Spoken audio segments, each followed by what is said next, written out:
ने भावे हरिनाम घेशी तुझी चिंता त्याशी सर्व आहे। नको खेद करू कोणत्या गोष्टीचा पती लक्ष्मीचा जाणतसे। सकळ जीवांचा करीतो सांभाळ तुझ मोकली लायशे नाही। जैशी स्थिती आहे तैशा परी राहे कौतुक तू पाहे संचिताचे। एका जनार्दनी भोग प्रारब्धाचा हरी कृपे त्याचा नाश झाला। हरिमुखी गाता हरपली चिंता त्या नाही मागुता जन्म घेणे। पांडुरंगा करू प्रथम नमन पांडुरंगा करू प्रथम नमन पांडुरंगा करू प्रथम नमन पांडुरंगा करू प्रथम नमन। दुसरे चरण संतांचे या दुसरे चरण संतांची या दुसरे चरण संतांची या। त्यांच्या कृपादाने कथेचा विस्तार जगमालाने कथेचा विस्तार त्यांच्या कृपादाने कथेचा विस्तार जगमालाने कथेचा विस्तार। बाबाजी सद्गुरुदास तुका सद्गुरुदास तुका सद्गुरुदास तुका। पांडुरंगा करू प्रथम नमन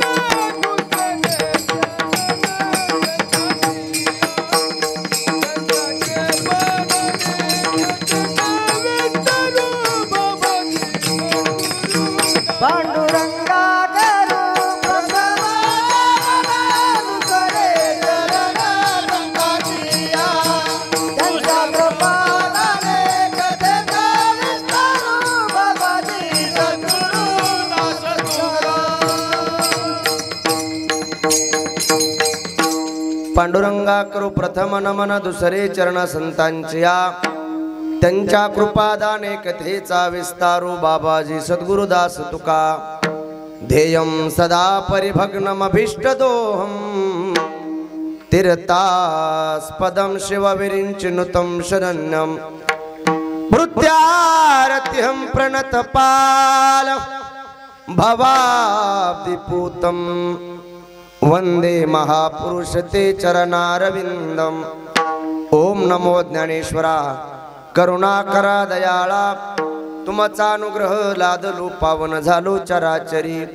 शरण शरण एकनाथा पायी माता ठेविला पायी माता ठेविला पायी माता ठेविला।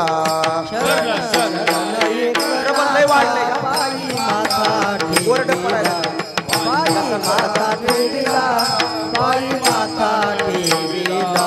नका पाहू गुण दोष नका पाहू गुण दोष नका पाहू गुण दोष नका पाहू गुण दोष नका पाहू गुण दोष। झालो दास पायाचा दास पायाचा झालो दास पायाचा। नका पाहू गुण दोष झालो दास पायाचा झालो दास पायाचा। आवडीने भावे हरिनाम घेशी तुझी चिंता त्याशी सर्व आहे। हरिमुखी गाता हरपली चिंता त्या नाही मागुता जन्म घेणे। प्रस्तुत कीर्तन रूपी सेवेसाठी निवडलेला अभंग शांती ब्रह्म पैठण निवासी ऐश्वर्य संपन्न संत माझे नाथ महाराज विको कमी करायचा असतो यांचा हरिपाठ या ग्रंथातील असून या अभंगामध्ये नाथराया तुम्हाला मला उपदेश करतात नवे नवे आग्रह करतात। या मृत्यू लोकात तुम्ही माणूस म्हणून जन्माला आलात तर एक काम करा, आवडीनं आणि भावनेनं त्याचं नामस्मरण करा की मग तुम्हाला चिंता करायची गरज। मग तुमची चिंता कोण करील? भगवान परमात्मा। एक जण म्हणला काय टेन्शन, काही टेन्शन घ्यायचं नाही, नको खेद करू कोणत्या गोष्टीचा। कशामुळे टेन्शन घेता? सकळ जीवांचा करीतो सांभाळ मोकळा करावा थोडा।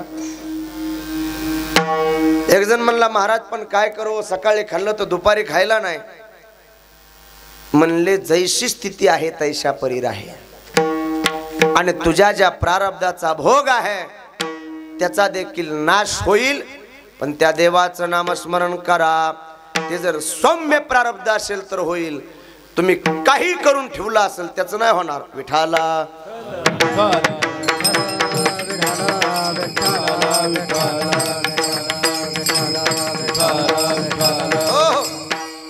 असो. आपल्या या इंद्रेश्वराच्या दरबारामध्ये इंदापूर नावाचं हे गाव, तालुका वाशी, जिल्हा धाराशिव, सालाबाद नेमाप्रमाणे चालू असलेला हा रामनवमी आणि हनुमान जयंतीचा हा उत्सव थोर संत रामचंद्र बोधले बाबा यांच्या पवित्र परंपरेतील हे गाव या महाराष्ट्रातील सकल संतांच्या आशीर्वादाने, कृपेने आणि ज्येष्ठ माणसांच्या मार्गदर्शनाने आमच्या या गावातील तरुण मंडळीच्या कुशल अशा मार्गदर्शनाने चालू आहे. या सप्ताहाला किती वर्ष झालं कुणालाच माहीत. तुका मने मा सेवा, तुका मने देवा, जुनाट ही माझी सेवा. म्हणून एवढ्या दिवसाची गोर परंपरा तुम्ही चालवता म्हणजे तुम्हाला नमस्कार करतो. आजचे दोन्ही पंक्तीवाले त्यांनाही नमस्कार. आज आमचे जे यजमान आहेत हे का नाही, गेले घरी. गिरी साहेब कोणचे घरी गेले, बर पैसे आणा गेल्या. गिरी साहेब त्यांनाही नमस्कार. पीटी मास्तर, मृदंगाचार्य, काय नाव आहे, किरण महाराज, करण महाराज, जगदाळे गुरुजींचे शिष्य. वय लहान आहे पण वजनदार पकवाज आहे. पहिला दिवस आहे आज. सगळा जोड जमाव नसतो जमत. आज पहिला दिवस आहे, भागवून घेऊ आपण. आल्या तर मला वाटलं बाबा बाबा बाबा काहीच करावं नेमकं. एकाही माणसाच्या तोंडावर लक्ष्मी दिसना. जणू सगळे गंगाव बसले तर कावळ्याची वाट बघत. माणसानं असं जाहिरातीवनी कधी बसायचं नाही, फ्रेश बसायचं. आता हा कॅमेरा तुमच्याकडे जर आला आणि तुमचं तोंड असं आणि पुन्हा त्या देवबाप्पाला म्हणतात माझा फोटो चांगला काढला नाही. अरे तो तोंड चांगलं नाही ना, जाहिरात्या फोटो काय करणार आहे. आमचे मित्र वैभव महाराज आणि महाराष्ट्रामध्ये प्रसिद्ध असे भागवताचार्य, युवा कीर्तनकार आमचे लहाने महाराज, त्यांनाही नमस्कार. त्यांचं भागवत आपल्या गावात आहे, तरी पण ते या छोट्या कीर्तनकाराच्या कीर्तनाला उपलब्ध आहेत. आपल्याच गावातील कीर्तनकार महाराज, चला येणेकरी बाबा, आपल्याकडे फक्त आता 1 तास राहिलाय आणि इथं येण्यासाठी आमचे गपाट आबा त्यांनी मला ही तारीख दिलेली आहे. त्यांनाही नमस्कार. आता काय कुणाचं नाव राहिलं, हो साऊंड सिस्टीमचं, वीर साऊंड सिस्टम हाशेगाव, शिंदेच का, गिरी ते दुसऱ्याचे आणलेत काय साऊंड, शिकेलय पुढं शिंदे, हाशेगाव शिंदे, शिराळा आहे का, बरोबर. तुमचे डीजेचे साऊंड आहेत का, नुसता बेसच वाजायला जरा थोडं मोकळं करता आलं तर करा, चांगलंय, काय अडचण नाही. विठाला विठाला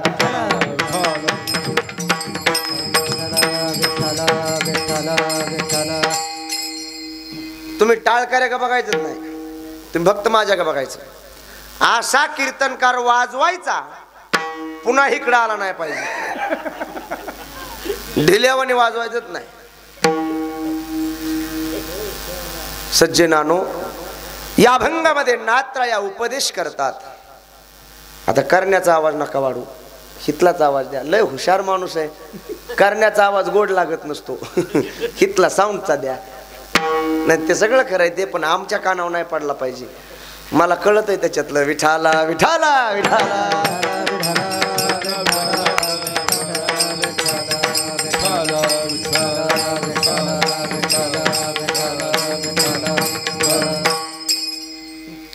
या अभंगामध्ये संत उपदेश करतात. आज आपल्या सप्ताहाचा पहिला दिवस आहे. पहिल्या दिवशी कीर्तनकाराला बंधन आहे. नामपर चिंतन कीर्तनकाराने त्या दिवशी करावं. जागराच्या दिवशी म्हणजे काल्याच्या आदल्या दिवशी कमी करा थोडा आवाज, मागणीपर अभंग असावा. आणि काल्याच्या दिवशी गवळणीपर भगवान श्रीकृष्णाचं चरित्र सांगावं. मग महाराज मधी काही चालतं का हो?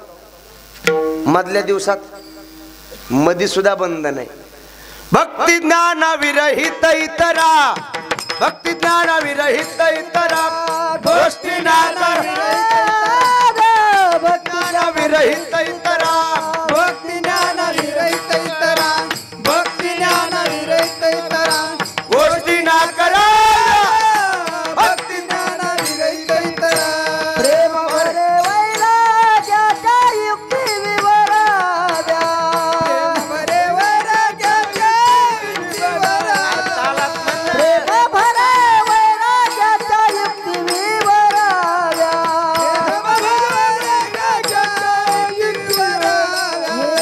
संत संगे अंतरंग वावा, संगे अंतरंगे नाम बोलावे, संत संगे अंतरंगे, संत संगे अंतरंगे, संत संगे अंतरंगे नाम बोलावे, संत संगे अंतरंगे. आणि आपल्या गावामध्ये सगळी कीर्तनकार गोड आहेत, सात्विक आहेत. नियम असा आहे, भक्ती ज्ञाना विरहित इतरा गोष्टी न कराव्या, प्रेम भरे वैराग्याच्या युक्ती विवराव्या, जेणे करुणी मूर्ती ठसावी अंतरी श्री हरीची, ऐशी कीर्तन मर्यादा आहे संतांच्या घरची. आणि आजपर्यंत आपले तुम्ही 7 दिवसामध्ये सगळ्यात अज्ञानी लहान कीर्तनकार मीच आहे. आणि माझ्याकडे पहिला दिवस आहे, मला काही टेन्शन नाही. माझ्याकडे फक्त काम आहे पात्र वाढायचं. बोलायचं बंद करा तिथे. मंडपच्या माग आहेत काही तर पुढं. बर बर बरं असू द्या चला. ते तसले असले तर मग असू द्या. मला वाटतं पोर आहे कोण आहे. बर बर चला. काय सांगत होतो, गेलं ध्यानातून. कीर्तन.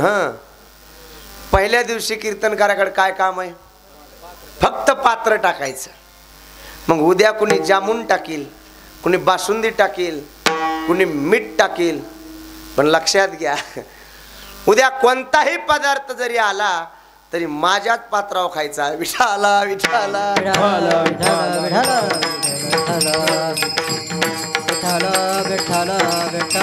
हो, मधलं विठ्ठल विठ्ठल असं जोरात म्हणायचं, असं मुंग्या निघल्या पाहिजे.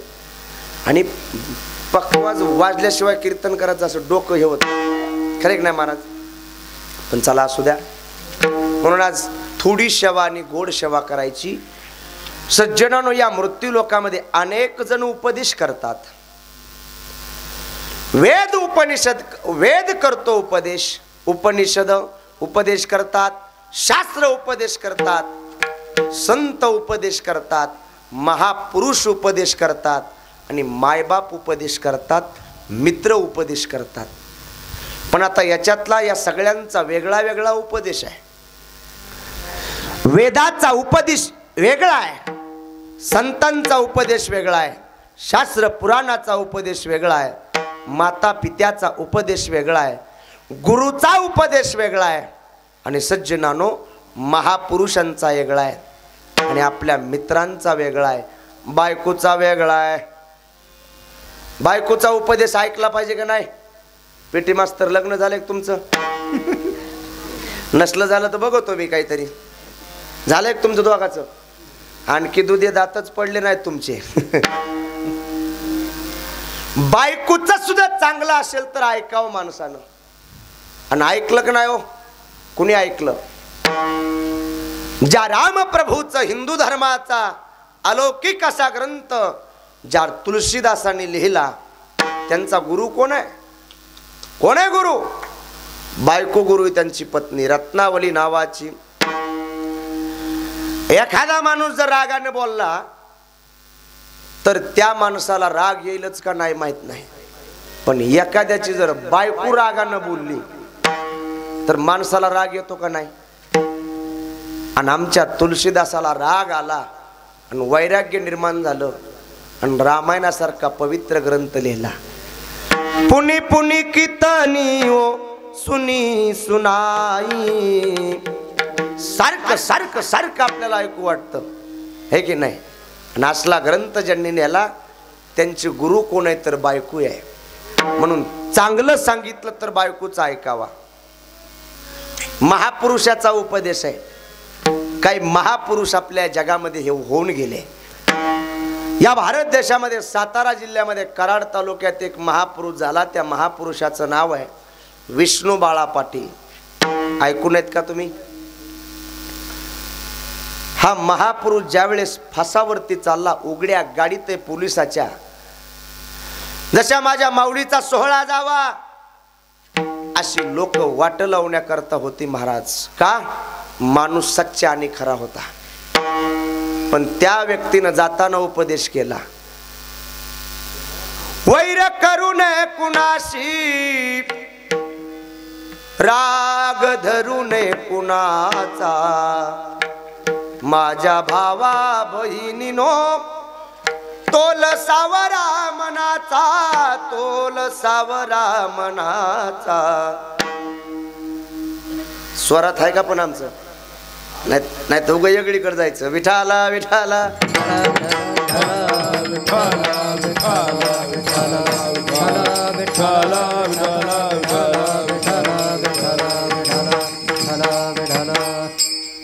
विष्णू बाळांनी काय उपदेश केला? कुणासोबत वैर करायचं? वैर करू नये कुणाशी, राग धरू नये कुणाचा. आणि ज्या वेळेस फासावरती चालले आणि त्या अधिकाऱ्यानं विचारलं तुमची शेवटची इच्छा काय, तुम्हाला काही बोलायचंय का? त्यावेळेच सगळं बोलणं महाराज असं काळजामध्ये कोरून घेण्यासारखं आहे. काय उपदेश गोड आहे दादा. हे माझ्या मायबापांनो, मी माझ्या हातून जे पाप घडलं ते मला 100% भोगावं लागणार आहे.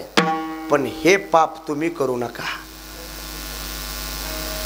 आणि कारभारी लोकाला, पुढारी लोकाला एक उपदेश केला विष्णू बाळानं. ते जरा आज ऐकाय सारखाच आहे. सारी सोडा मनातली आडी. पुढचं, पुढाऱ्यानो नीट हाना गाडी. अहो त्या काळातला उपदेश आज कामाला येतो, लक्षात घ्या. तुम्हाला वाटतं हे अभंगाच्या बाजूला बोलावलं नाही? हो.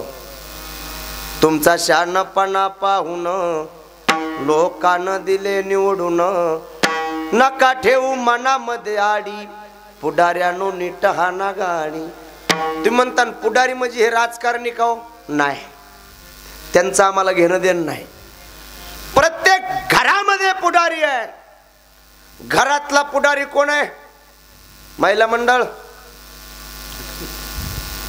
घरातला पुढारी सासू. कोणचा पुढारी घरातला? एक शेजारीन ताक न्याय आली, सासू घरी नव्हती, तिची सून होती. ती सून त्या शेजारीला म्हणते ताक नाही, माघारी निघाली. तेवढ्यात हिची सासू तिकून आली. ती म्हणली का ग? तुमची सासू म्हणली, तुमची सून म्हणली ताक नाही, चल माघारी. घरी नेलं माघारी. आणि घरी गेल्यावर सासू तिला दारात गेल्यावर म्हणते ताक नाही. ती शेजारीन म्हणली घाई राहतीस का काय? ते तर सुनाने बी सांगितलं होतं ना. ती म्हणली तिचा काय अधिकार सांगायचा? ताक नाही म्हणण्याचा अधिकार कोणाचा आहे? सासूचा. हे बघा ही पुढारी. आणि गडी माणसात एक पुढारी असतो, त्या घरातला जो कर्ता पुरुष आहे.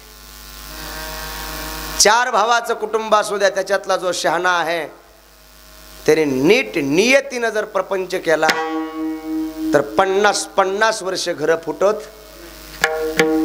अहो 2 भावाचं कुटुंब, मोठा भाऊ पुढारी, बारका मोठा सांगन तसा ऐकत होता. मळ्यातून येत असताना मोठ्या भावानं एक ऊस मोडून आणला. ऊसाचे 2 तुकडे केले. उजव्या हातामध्ये मुळीकडचा ऊस आहे आणि डाव्या हातामध्ये वाड्याकडचा ऊस आहे. 2 लेकरं पळत आली.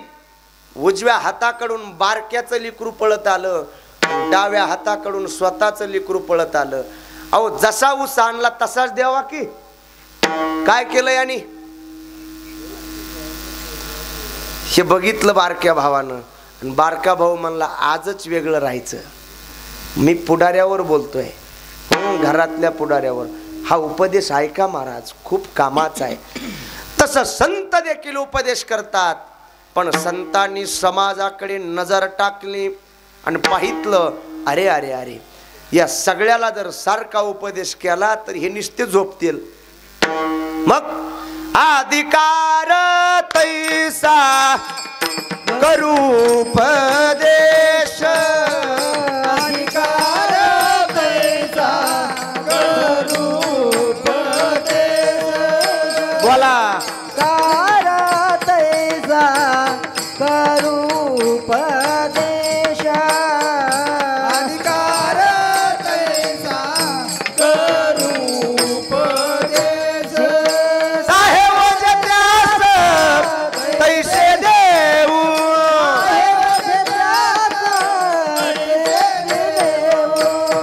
मुंगीवरी भार गजाचे पालन, मुंगीवरी भार गजाचे पालन. मुंगीवारी भार गजाचे पालन. भार गजाचे पालन. हो.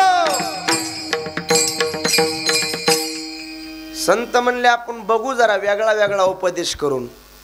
अधिकार तैसा करू उपदेश, ज्याचा जसा अधिकार असेल त्याला तसा उपदेश. समजा आपल्या गावातले महाराज काय नाव आहे त्यांचं? सतीश मानी. सतीश महाराज मानी मानी माने यांच्या डोक्यावर 1 क्विंटलचं वजन दिलं तर जाईल का नाही? सांगा गावातले, कस काय होईल? माझ्यापेक्षा निबर आहेत की जाईल की, पण तेच 1 क्विंटलचं वजन मला जाईल का? मग आमचा अधिकार कसला आहे? वेगळा वेगळा. तुम्हाला तर जाणारच नाही का जाईल? सिस्टीम वाल्याला जाईल होय, पीटी मास्तर तर नाहीच. आता तुमची तर गाडी आपलं पुढे निघाली, उतारायला लागली. हो, एकार नाही आलं तर 100 गाठीन, मध्ये एकार आलं तर क्या भरोसा है इस जिंदगी का. जाऊ द्या, माझा मुद्दा इथंच आहे. याच्याकरता तुम्हाला एक घटना सांगतो म्हणजे लक्षात येईल. ब्रह्मदेवानं 3 जणांची उत्पत्ती केली. देव, दानव आणि मानव. 3 जण हात जोडून उभा राहिले. ओ विधाता, आम्हाला उपदेश करा. राहू दे राहू दे राहू दे. बरं तुम्ही काय करा, 2-4 जण इथं माझ्याकडे येता का? थोडंच राहिले, 15 मिनिटं. इकडे इकडे माझं लक्ष सगळं मागं चाललंय. यावर इकडं या. ते तिकडलं काहीच आपण इथं इथं इथं नको नको, मी हानीत नाही काहीच नाही. हं इथं या या या इथं या. थोडंच करायचं आपलं. कसं असं रेंज मध्ये आल्यावर मजा येते हो. माझी तरी तशी पहिलीच येती जातीच झाली नाही माझी अजून, त्याच्यामुळे मी जरा दबायला लागलो. काय दबवू नका. हा बघा आबा म्हणतात काय दबवू नका, काठी सुद्धा जवळच आहे. तसलं काही नाही. पण ऐका, माझी तळमळ आहे गड्या, म्हाताऱ्या माणसापेक्षा तरुणानं कीर्तन ऐकलं पाहिजे. अहो पुणे जिल्ह्यातला एक माणूस मला म्हणतो, महाराज 12 टिपर आहेत, 2-4 फॉर्च्युनर गाड्या आहेत, 1 थार गाडी आहे. म्हणलं भजन, म्हणलं भजनाचं आडनाव सुद्धा माहित नाही. काय थोरपण जाळावे ते तुका म्हणे येते भजन प्रमाण. काय थोरपण जाळावे ते.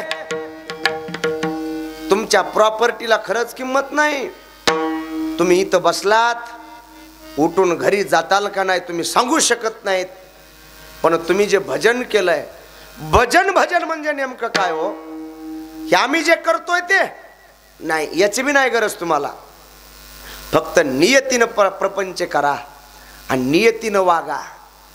शेतकऱ्याचं भजन, आपला बांध आला की आऊत वळवा हे सुद्धा भजनच आहे, माय बापाची सेवा करा हे सुद्धा भजनच आहे, आणि गावरान गाय कसायाच्या दाराला जाऊ देऊ नका हे सुद्धा भजनच आहे.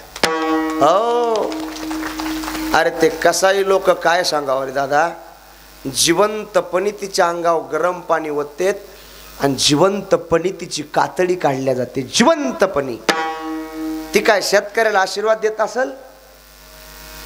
आता बैल राहिला नाही. बैल म्हणजे या पृथ्वीचं लेकरू दादा, आणि बैलाचे खुर या जमिनीत रवल्याशिवाय तिला पाहणाच फुटत नाही. ट्रॅक्टर आले, तुमच्या पाया पडतो मी, एक एक शब्द असा काळजात कोरून न्या.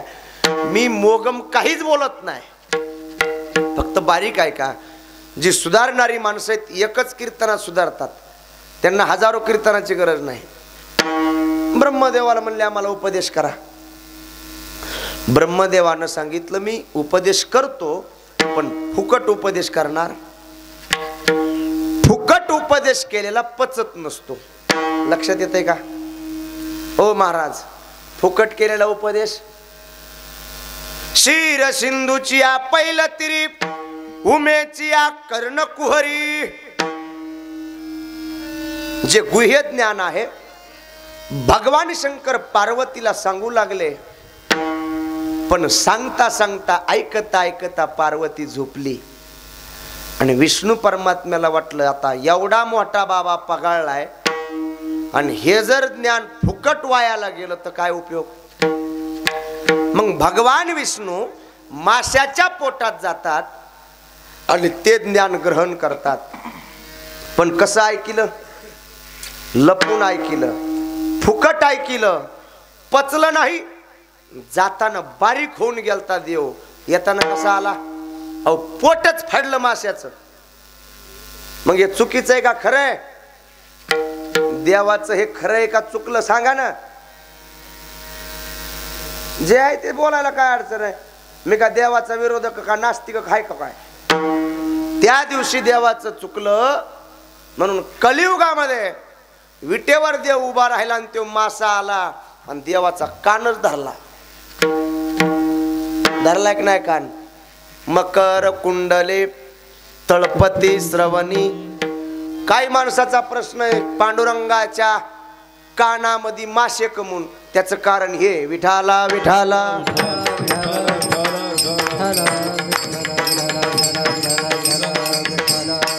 म्हणून फुकट एखादं विचारित असलं तर सांगू नका. एखादं क्रोधी आश्विस्त अविश्वासी त्याशी बोधकायचा व्यर्था पुलिवाचा शिनवू नये. क्रोधी आहे अविश्वासी आहे त्याला सांगू नका महाराज. तुमचं ऐकून घेईल रे दादा, पण पुढच्याच चौकामध्ये तुमची टिंगल करील. म्हणून तसल्या माणसाला उपदेश करू नका. काय काय म्हाताऱ्याला नादच. कोणताही कीर्तनकार गावात आला की एकच प्रश्न, श्रावण बापाच्या मायबापाचे, श्रावण बाळाच्या मायबापाचे नाव काय. काय गरज आहे का. असतो नाद काय याचा. महाराज लोकांची जिरवायचा, पण महाराज लोकांची जिरती का. 12 गावचं पाणी प्यायलेले आम्ही सांगतो. मग शुद्ध मतीन कमला कर. ते म्हणला कोणत्या ग्रंथात. ते म्हणलं वाचून बघ. 18 पुराण वाच. नाही सापडलं माझ्याकडे. ते वाचायलाच मरत आहे. विठाला विठाला. ऐकायचं असेल तर नम्रता असावी. ब्रह्मदेवानं सांगितलं फुकट नाही गड्या सांगायचो. अगोदर तुम्ही 100 वर्ष तपश्चर्या करा माघारी या. हे 3 जण गेले 100 वर्ष तपश्चर्या केली माघारी आले. हात जोडून उभा राहिले म्हणले आम्हाला उपदेश करा. ब्रह्मदेवानं सांगितलं तुम्ही मराठी शिकलात का. म्हणले हो. बर मराठी 12 खडी देव. म्हणले हो. कारण का आमचे जेवढे अवतार झाले ते भारत देशात झाले, त्याच्यामुळं आम्हाला मराठी येते. बरं मराठी अक्षरातलं दौतीचं द माहिती आहे का. पिवळा शर्ट दौतीचं द माहिती का. दारूचं नाही म्हणलो मी. कशाचं बोल ना बोल की. दौतीचं कयाचं कितवीला तुम्ही? 7वी. दौतीचं द कोणत्या अक्षराच्या अगोदर आहे ते? पिवळा शर्ट. द द द कोणत्या अक्षराच्या अगोदर आहे?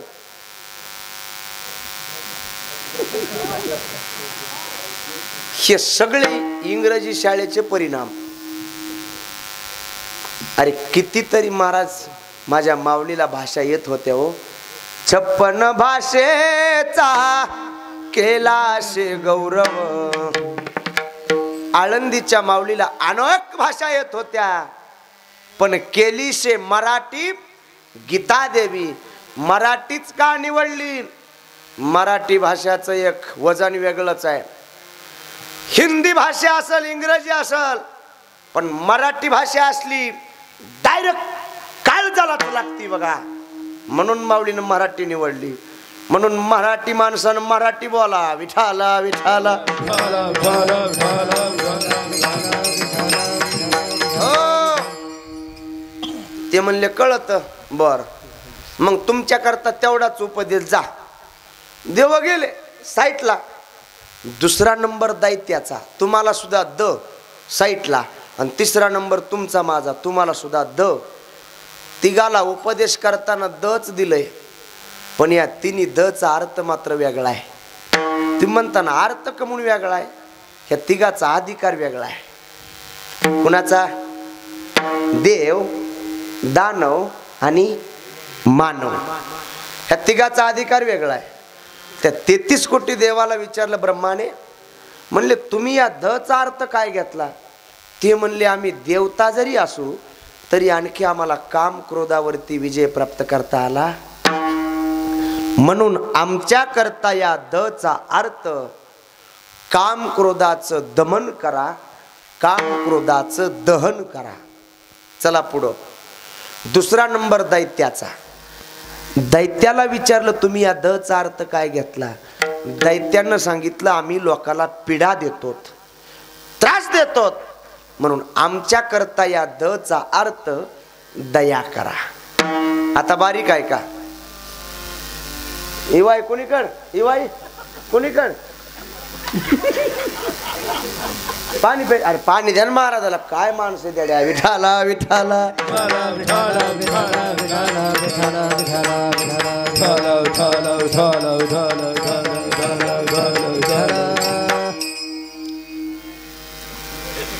लहाने बाबा असलं चिंतन सांगायचं चालू केलं की असे उठून जातात बघा लोक. आता का साडी घालून नाचू होय मी इथं? बाबा चिंतनच सांगितलं पाहिजे का नाही? बरं बरं वाटायला नाही. हे पेटी मास्तर जाताना पान देताल का? मग काही नाही, आणि चांगलं सांगतो. आता दैत्यानं सांगितलं आम्ही पीडा देतो, म्हणून आमच्या करता याचा अर्थ दया करा. तिसरा नंबर मानवाचा. मानवाला विचारलं कुठले आहेत? म्हणले इंदापूरच्या आहेत. मग या दचा अर्थ काय घेतला? ते म्हणले आम्ही लय कंजूस आहेत, चिकट आहेत. मग या दचा अर्थ म्हणले आमच्या करता दान करा. अहो किती कंजूस असावा माणूस. तुम्ही नाहीत बरं का कंजूस. काय पंक्तीत महाराज भारी भारी. हो मला जाताना सुद्धा कळणार आहे की माझं आता कसं कसं आहे की नाही. त्याच्यामुळं तुम्ही कंजूस नाहीत. 11 वाजूस्तोवर खरंच नाहीत. मला मग आमचा देवबाप्पानं वैभवनं सांगितलं, त्या दिवसापासूनच्या पंक्तीत म्हणले. पण काय काय गावात माणसं असे कंजूस. एक माणूस कंजूस वैकुंठवासी इंगळे दादा सांगायचे.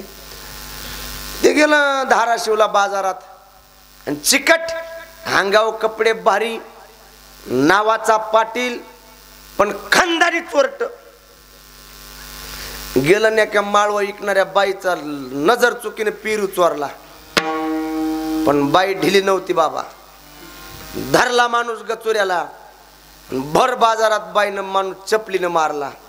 मारता मारता तिच्या चपलीचे 2 तुकडे झाले. मग बाई खाली बसली. पेटी मास्तर हे आबा ते महाराज 2-4 जण चालले होते. काय पाटील?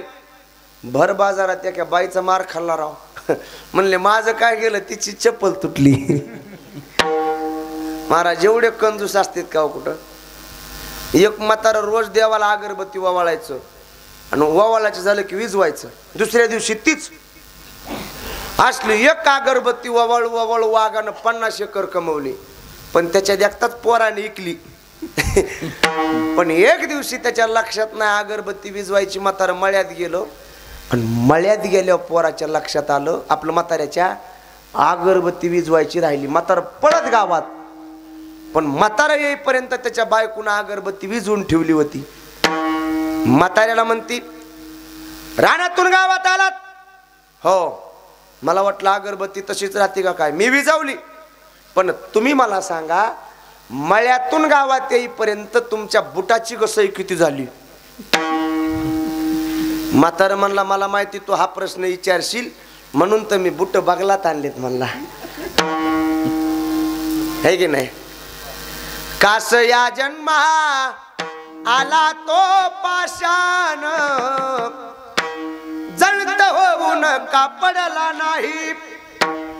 नामदेवराया सांगतात असला दगड कशाला जन्माला आला? विठाला विठाला विठाला विठाला विठाला विठाला. टाळकरे का बघूत नका महाराज, त्यांचा ना आपला मेळच लागायचा नाही. दन दन हाणायचं ग. हो, मधलं विठाला विठाला. म्हणून संत उपदेश करण्याकरता आले. देवाला आणावं लागतं. संत येत असतात आणि तुम्हाला मला यावंच लागतं. एक जण म्हणला मी यायचो नाही, गायरातीस काय? 3 जर कारण शिल्लक असले तर तुला यावंच. ते 3 कारण कोणचे? टोपी मास्तर माहितीत का तुम्हाला? टोपीवाले ते 3 कारण आता ऐकून ठेवा. पहिलं कारण त्याचं पाप शिल्लक, दुसरं कारण त्याची वासना शिल्लक आणि तिसरं कारण त्याचं कर्म शिल्लक. हे 3 कारणामुळं माणसाला जन्माला यावंच लागतं. अहो, एक महात्मा पोटात आला आणि पुन्हा म्हणतो मला जन्माला यायचं नाही. देव म्हणला येड्यावानी करू नको ना. तुला जर याचा कटाळा आलाय तर तू गर्भातच यायचं नाही. मग ज्या वेळेस देव पोटामध्ये जातात व्यासांच्या पत्नीच्या आणि मग सुखाचार्याला सांगतात तुला माझी माया पकडणार, जन्माला ये. म्हणजे ऐका, एवढं सोपं नाही. म्हणून तुम्हाला मला यावंच लागतं. पहिलं कारण त्याचं पाप. जन्मा येणे घडे पातकाचे मूळ, संचिताचे फळ आपुलिया एक प्रमाण. दुसरं त्याची वासना. जन्म घेणे लागे वासनेच्या संगे, त्याची झाले अंगे हरी रूप. है की नाही? कव महाराज, फक्त तुम्हाला आणि मला जन्म घ्यावा लागतो का? नाही. तरी तपोबळी जन्म धरी,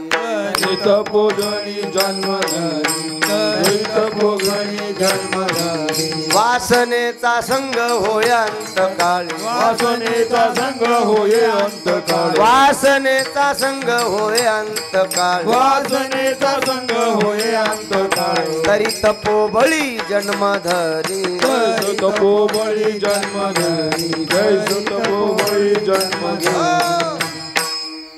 वासना जर शिल्लक राहिली तर तपोबळीला सुद्धा काय करावं लागतो?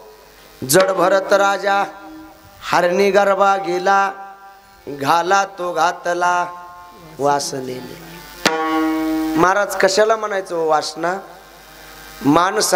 माणसाची मरताना ज्या वस्तूवर, ज्या जीवावर आपली मरताना वासना जातीनं समजावं आता पुढचा जन्म त्याच योनीत. आता महाराज तुम्ही मला सांगा, आता हिथून पुढच्या लोकांना नेमकं कोणत्या जन्माला जावं लागल? मरताना वासना ह्यांची कशावर चालली सांगल का कोणी? अहो खेड्यातलं जाऊ द्या, शहरातलं त्यांचे मायबाप वृद्धाश्रमात आणि त्यांच्या घरात कोण? मग वासना कशावर जाईल? बोला ना. अहो जड भारताचं झालं ना, हरणाचं कसं होईल, हरणाचं कसं होईल, विसरले का नाही? मरणाचं कसं होईल? बीडच्या भाजी मार्केटमध्ये एक कार्पिव मधून मावशी उतरली, मॅडम पांढरं कुत्र, आणि ती भाजी खरेदी करायली, पण ते कुत्र ह्या भाजीला तोंड लाव, त्या भाजीला तोंड लाव. ती माळव इकणारी मावशी रागावली, ए मॅडम. तिला मॅडम म्हणता येईल का? खेड्यातली. अगं कुत्र बघ ना. खेड्यातल्या मावश्या लय भारी असतात महाराज. मनात पापच नाही, जे असेल ते भडकून बोलायचं. हो, शहरातल्या निष्ठ्या खात्यात तुम्हाला सांगतो, कोटवर झोपात्यात आणि उठताना कणतच उठत्यात. अरे कामच नाही ना दादा. विठाला विठाला.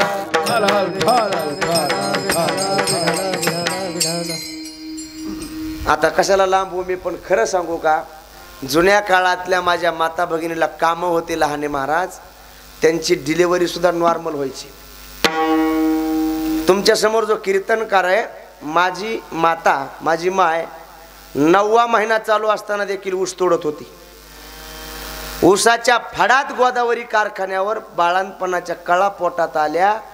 तिला उचललं, कमांडर गाडीत टाकलं. दवाखान्यात जायच्या अगोदरच माझा गाडीतच जन्म झाला. ह्या आताच्या मावशाला जमल का? 3 महिना झाले, 4 महिना महिन्याला जात्या दवाखान्यात. डॉक्टर मला काही खाऊच वाटाना. माती खाती का? व्यायामच राहिला नाही महाराज. तुमच्या पाया पडतो. सासरा म्हणतो सुनबाई काम करू नको. सासू म्हणती माय बसून राहा. नवरात म्हणतो तिला बाहेरच जाऊ देऊ नका. अरा ह्याच्यामध्ये तोटा कुणाचा व्हायला सांगा ना मला. अरे कर्तबगार नवरा आहे तुमचा, पैसा लाखोनं उडविल, देईल पैसा तुम्हाला, पण पोटातलं बाळ जर आडवं आलं तर काय करणार आहे पैसा तुमचा? एवढ्या कोरोनात काय लाखो रुपये होते लोकांकडे, पण मोठी मोठी माणसं गेले. पैशाच्या भरोशा जगू नका, या शरीराला व्यायाम शिकवा. ती खेड्यातली मावशी म्हणते मॅडम सांभाळते कुत्र. महाराज तिनं कुत्र असं उचललं आणि त्या कुत्र्याला ती मॅडम म्हणते, हे बाला असं कलायचे नसतं, त्या भाज्या धुतलेल्या नसतात. सांगा ह्यांची वासना कशावर जाईल? ओळखू येण्याकरता सांगू का एक नमुना. मुलीचं लग्न जमलं, बैठक बसली, लग्न जमलं, तेवढ्यात एक वाचकून आला आणि बोलला, समजायचं हे कुत्र होतं. मग एक काम करा, मनुष्यपण तरी साधी नारायण, नाही तरीहीन पशुनी, नाही तरीहीन पशुनी. मनुष्यपण तरी साधी नारायण, नाही तरीहीन पशुनी, नाही तरीहीन पशुनी. मनुष्यपण तरी साधी नारायण, काहीतरी मनुष्यपण तरी साधी नारायण, मनुष्यपण तरी साधी नारायण, मनुष्यपण तरी साधी नारायण, मनुष्यपण तरी साधी नारायण, नाही तरीहीन पशुनी, नाही तरीहीन पशुनी. मनुष्यपण तरी साधी नारायण, कुठेतरी फाल्ट आहे बघा तो. नाही तरीहीन पशुनी, इकडलं बघा, नाही तरीहीन पशुनी. हा जमलं जमलं. हा थांबा, त्याच पिनाचा गोळ आहे त्या. Hello hello hello hello. मनुष्यपण तरी साधी नारायण, नाही तरीहीन पशु. चालू नाही का ते? नाही चालू, ते चालू नाही. हॅलो ऐका, मग माणूस आहेत ना तर साधी नारायण, नाही तरीहीन पशुनी. मग नाथरायाला वाटलं हा समाजाचा तर उद्धार झाला पाहिजे, आणि या समाजाचा उद्धार होण्याकरता या कलियुगामधलं नियत साधन सांगितलं पाहिजे. सत्ययुगातलं नियत साधन वेगळं आहे, द्वापार युगातलं नियत साधन वेगळं आहे, हे की नाही? त्रेतायुगातलं नियत साधन वेगळं आहे आणि कलियुगातलं नियत साधन वेगळं आहे. काय कलियुगात? नाम. या कलियुगामध्ये जर तुम्हाला उद्धार व्हावं वाटत असेल तर फक्त नामचिंतन करा. विठाला विठाला विठाला विठाला विठाला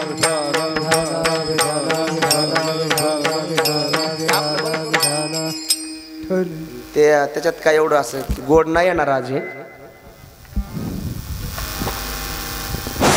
चला मी बोलत राहतो आहे की नाही तर वेळ आपला होत जाईल. कलियुगातलं काय साधन आहे नियत.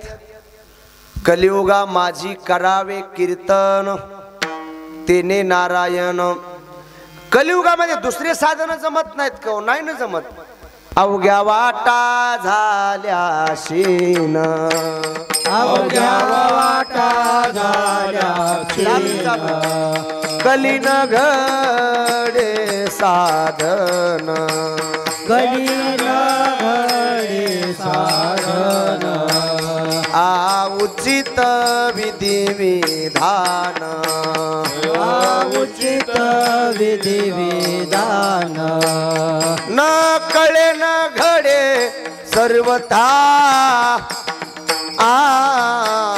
भक्ती पंत बहु सोपा पुण्य नागवे पापा कर सर्वथा भक्ती पंत बहु सोपा पुण्य लागवे पापा अवघ्या वाटा झाल्या क्षीण असं कलीन घडे साधन उचित विधी विधान